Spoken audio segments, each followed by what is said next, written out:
ఆ శిబిరంలో ఉన్నటువంటి వైఎస్ఆర్ కాంగ్రెస్ పార్టీ నాయకుల మీద మూత్ర విసర్జన చేయడం ఇది ఎక్కడైనా ఇంతవరకు జరిగిందా? ఇదేనా చంద్రబాబు నాయుడు గారు మరియు పవన్ కళ్యాణ్ గారు మీ ప్రభుత్వంలో మీ శాసనసభ్యులకు మీ మంత్రులకు నేర్పించినటువంటి సంస్కారం ఇదేనా అని అడుగుతున్నాం. ఈరోజు మేము కూడా ఇక్కడ రిలే నిరాహార దీక్ష చేస్తున్నాం. ఎవరికి ఏ ఆటంకం కల్పించలేదు. మా అంతకు మేము కూర్చున్నాం. ఏ రాకపోకలకి ఇబ్బంది కలిగించలేదు, ఎవరికి కూడా ఇబ్బంది కలిగించట్లేదు. కానీ మీరు ఎందుకు భయపడి శిబిరాల మీద దాడి చేస్తున్నారు ఈ రాష్ట్రంలో అని మేము అందరూ కూడా ప్రశ్నిస్తున్నాం. దీని అంతా కూడా ప్రజలు గమనిస్తున్నారు. గుర్తుపెట్టుకోండి. ఇస్తున్నారో మా మాజీ ముఖ్యమంత్రి వర్యులు జగన్మోహన్ రెడ్డి గారు ముందే చెప్పారు, సప్త సముద్రాల్లో ఉన్నా కూడా తీసుకొచ్చి మీరు చేసినటువంటి తప్పుకు ప్రాయశ్చిత్తంగా శిక్ష పడే రోజులు దగ్గరలోనే ఉన్నాయని కూడా మీకు కూడా తెలియజేస్తున్నాం. ఎందుకంటే సిబిఐ ఎంక్వైరీ చేయకపోతే ఖచ్చితంగా ఎవరైతే విద్యాశాఖ మంత్రి ముఖ్యమంత్రి గారు కుమారుడు లోకేష్ బాబు గారు ఖచ్చితంగా రాజీనామా చేయకపోతే మొన్న ఢిల్లీలో జరిగినటువంటి జంతర్ మంతర్ దగ్గర ఏదైతే జరిగిందో అలాంటి పరిస్థితి ఆంధ్ర రాష్ట్రంలో కూడా మళ్ళీ వస్తుంది అని కూడా రాజ్యం ఇదే మీ రాజ్యం. ఇదే DSC mega DSC mega DSC mega DSC విద్యాశాఖ మంత్రి విద్యాశాఖ మంత్రి విద్యాశాఖ మంత్రి విద్యాశాఖ మంత్రి విద్యాశాఖ మంత్రి జై జగన్ జై జగన్. మీడియా సోదరులందరికీ నమస్కారం. ఈరోజు రాష్ట్ర వ్యాప్తంగా డిఎస్సి కుంభకోణం పైన రిలే నిరాహార దీక్షలు జరగడం మనం అందరూ చూస్తున్నాం. అందులో భాగంగానే పలంనేరులో కూడా ఈరోజు మన రిలే నిరాహార దీక్షలో పాల్గొంటున్నాం.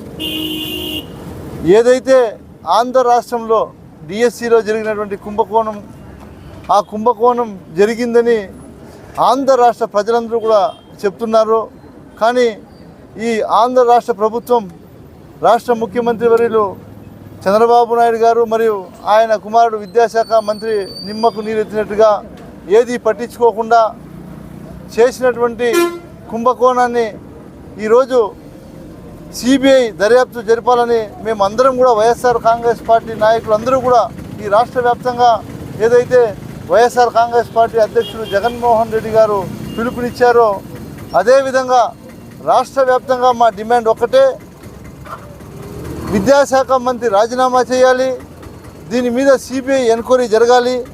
జరిగిన తర్వాత ఆయన నిజస్వరూపం ఏమని ఆంధ్ర రాష్ట్ర ప్రజలకు కూడా తెలుస్తుందని మేము తెలియజేస్తున్నాం.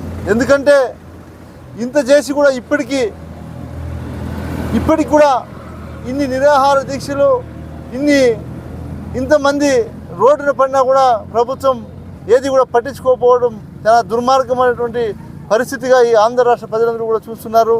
మేము ఒకటే తెలియజేస్తున్నాం, ఈరోజు ఈ రాష్ట్రంలో రిలే నిరాహార దీక్షలు చేస్తున్నటువంటి సమయంలో కూడా అధికార పార్టీ ఎమ్మెల్యేలు ఈరోజు మనం విజయవాడ సెంటర్లో చూసాం. ఆ శిబిరాలకు వెళ్ళి సాక్షాత్తు అధికార పార్టీ ఎమ్మెల్యేనే వెళ్ళి గూండాయిజంతో అక్కడ ఉన్నటువంటి శిబిరంలో ఉన్నటువంటి వైఎస్ఆర్ కాంగ్రెస్ పార్టీ నాయకులను, మాజీ ఎమ్మెల్యేను దౌర్జన్యంగా కొట్టడానికి పోవడం ఎక్కడా లేనటువంటి దౌర్భాగ్య స్థితి ఈ ఆంధ్ర రాష్ట్రంలో చూస్తున్నాం. ఆ శిబిరంలో ఉన్నటువంటి వైఎస్ఆర్ కాంగ్రెస్ పార్టీ నాయకుల మీద మూత్ర విసర్జన చేయడం ఇది ఎక్కడైనా ఇంతవరకు జరిగిందా? ఇదేనా చంద్రబాబు నాయుడు గారు మరియు పవన్ కళ్యాణ్ గారు మీ ప్రభుత్వంలో మీ శాసనసభ్యులకు మీ మంత్రులకు నేర్పించినటువంటి సంస్కారం ఇదేనా అని అడుగుతున్నాం. ఈరోజు మేము కూడా ఇక్కడ రిలే నిరాహార దీక్ష చేస్తున్నాం.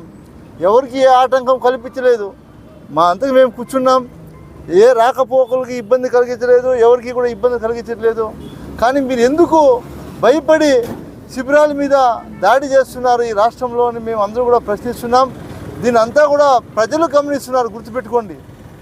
మీరేదో ఈరోజు ప్రభుత్వం అధికారంలో ఉంది అని మీరు ఎంతైతే విర్రవీగుతున్నారో, మీరు ఏవైతే తప్పులు చేస్తున్నారో దానికి తోడు ఎవరైతే పోలీస్ శాఖలో కూడా కొంతమంది, అందరూ అని చెప్పలేము, కొంతమంది తొత్తులుగా పనిచేస్తున్నారో మా మాజీ ముఖ్యమంత్రి వర్యులు జగన్మోహన్ రెడ్డి గారు ముందే చెప్పారు.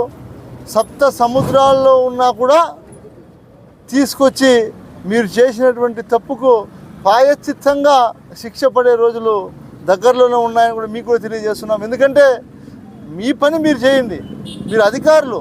మేము తప్పు చేస్తే మాకు కూడా శిక్ష పడుతుంది. ఎవరు తప్పు చేసినా శిక్ష అందరికీ ఒకటే. అధికారులు మీరు చేసినటువంటి బాధ్యత మీరు నిర్వర్తించాలిగా కోరుతూ ఉన్నాం. అదేవిధంగా ఈ రాష్ట్రంలో నిరుద్యోగ భృతి ఆ రోజు అబ్బా కొడుకు డబ్బా కొట్టారు. రాష్ట్రం అంతా కూడా నిరుద్యోగ భృతి ఇస్తామని. ఈరోజు నిరుద్యోగ భృతి ఒక్కొక్క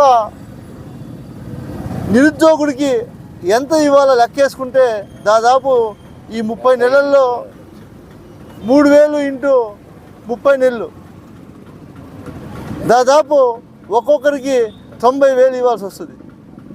అంటే మీరు చెప్పినటువంటి మాటలే కదా మేము అడుగుతున్నాం. మేమేమైనా ఊరికే వచ్చి నిరాహార దీక్షలో లేదో రిలే నిరాహార దీక్షలో లేదో ర్యాలీలో లేదో వేరే ఏమన్నా మాకు పని లేకుండా చేస్తున్నామో అడుగుతున్నా నేను. మీరు ఎన్నికల ముందు ఏదైతే డబ్బా కొట్టారో ఆ డబ్బా కొట్టినటువంటి ఆ డబ్బా మాటలకు ఈరోజు మీరు సమాధానమైనా చెప్పండి. లేదో మాకు చేత కాదు, లేదో మేము అబద్ధాలు చెప్పాము, ఆ రోజు మమ్మల్ని క్షమించండి, ఈయన క్షమాపణ కోరండి ప్రజలని. పోనీ మేము తప్పు చేసాము, ఆ రోజు అధికార కోసం మేము ప్రజలను మోసం చేశామని క్షమించండి, నేను క్షమాపణ కోరండి. మేము మిమ్మల్ని అడిగే పని ఉండదు. ఎందుకంటే ప్రజల దృష్టిలోకి మీరు ఒక ప్రజలను మోసం చేసినటువంటి ద్రోహులుగా నిలిచిపోతారు. అది వదిలేసి ఏదైనా ప్రతిపక్షంలో ఉన్నటువంటి నాయకులు ఇలాంటి కార్యక్రమాలు పాల్గొంటే వాటిని అడ్డుకోవడం, మీరు దౌర్జన్యాలు చేయడం, కోడిగుడ్లతో కొట్టడం, ఇదంతా కరెక్ట్ కాదు. గుర్తుపెట్టుకోండి. ఎవరెవరు చేశారో వాళ్ళందరికీ కూడా రాబోయే రోజుల్లో అన్నీ కూడా రిటర్న్ గిఫ్ట్ మళ్ళీ ఎవరు వదులుకోరు. మీరు ఒకటి చేస్తే రేపు 2, 3 ఇస్తారు మా వాళ్ళు ఎవరు కూడా చూస్తూ ఊరికే ఉండరు. లాస్ట్ 5 సంవత్సరాలు అయితే జగన్మోహన్ రెడ్డి గారు అందరికీ అన్నీ చేయాలని మా చేత అన్ని పనులు చేపించారు. ఈరోజు మేము ఎలా ఉండాలని మీరు నేర్పిస్తున్నారు. రేపు మేము అధికారంలోకి వచ్చిన తర్వాత ఎలా నడుచుకోవాలనేది కూడా మీరే మాకు నేర్పిస్తున్నారు. ఎందుకంటే మీకు ప్రజలు అవకాశం ఇచ్చింది దేనికి? మీకు ప్రజలు మ్యాండేట్ ఇచ్చారు. ఏదో మీరు ఉద్ధరిస్తారు, నేను సంపద సృష్టిస్తానంటే ఒక ఆయన, నేను ప్రశ్నిస్తానంటే ఇంకొక ఆయనకి అధికారం ఇస్తే ఈరోజు ఇంత జరిగినా కూడా ఏది పట్టించుకోకుండా ప్రతిపక్ష నాయకులు ఎవరైనా ఇలాంటి కార్యక్రమాలు చేస్తుంటే వాటి మీద దౌర్జన్యం చేయడం ఎంతవరకు కరెక్ట్ అని మేము అడుగుతున్నాం. ఖచ్చితంగా మేము ఒకటే తెలియజేస్తున్నాం, ఇది మొదలైంది ఇప్పుడు అంతే, గుర్తుపెట్టుకోండి. ఖచ్చితంగా దీని మీద ప్రభుత్వం తొందరలో సిబిఐ ఎంక్వైరీ చేయకపోతే ఖచ్చితంగా ఎవరైతే విద్యాశాఖ మంత్రి ముఖ్యమంత్రి గారు కుమారుడు లోకేష్ బాబు గారు ఖచ్చితంగా రాజీనామా చేయకపోతే మొన్న ఢిల్లీలో జరిగినటువంటి జంతర్ మంతర్ దగ్గర ఏదైతే జరిగిందో అలాంటి పరిస్థితి ఆంధ్ర రాష్ట్రంలో కూడా మళ్ళీ వస్తుందని కూడా నేను మీకు హెచ్చరిస్తూ ఉన్నాను కూడా తెలియజేస్తాను. సిబిఐ ఎన్క్వైరీ చేసి నిజాలని మీరు తేల్చండి అని కూడా మీకు తెలియజేస్తూ ఉన్నాం. కాబట్టి ఇలాంటి చర్యలు ఎవరు కూడా చేయకూడదు. ప్రజాస్వామ్యంలో అధికారం ఉన్నప్పుడు మీరు ఇలాంటివి చేయడం తప్పు అని కూడా మేము తెలియజేస్తూ ఇక్కడికి విచ్చేసినటువంటి సోదరులందరికీ కూడా పేరు పేరున నేను ధన్యవాదాలు తెలియజేస్తూ ఉన్నాను.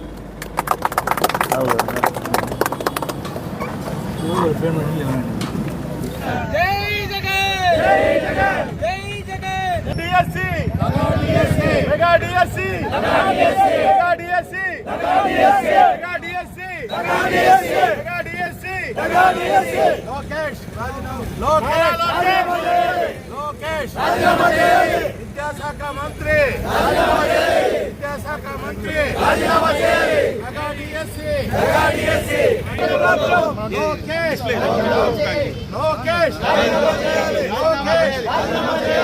విద్యాశాఖ మంత్రి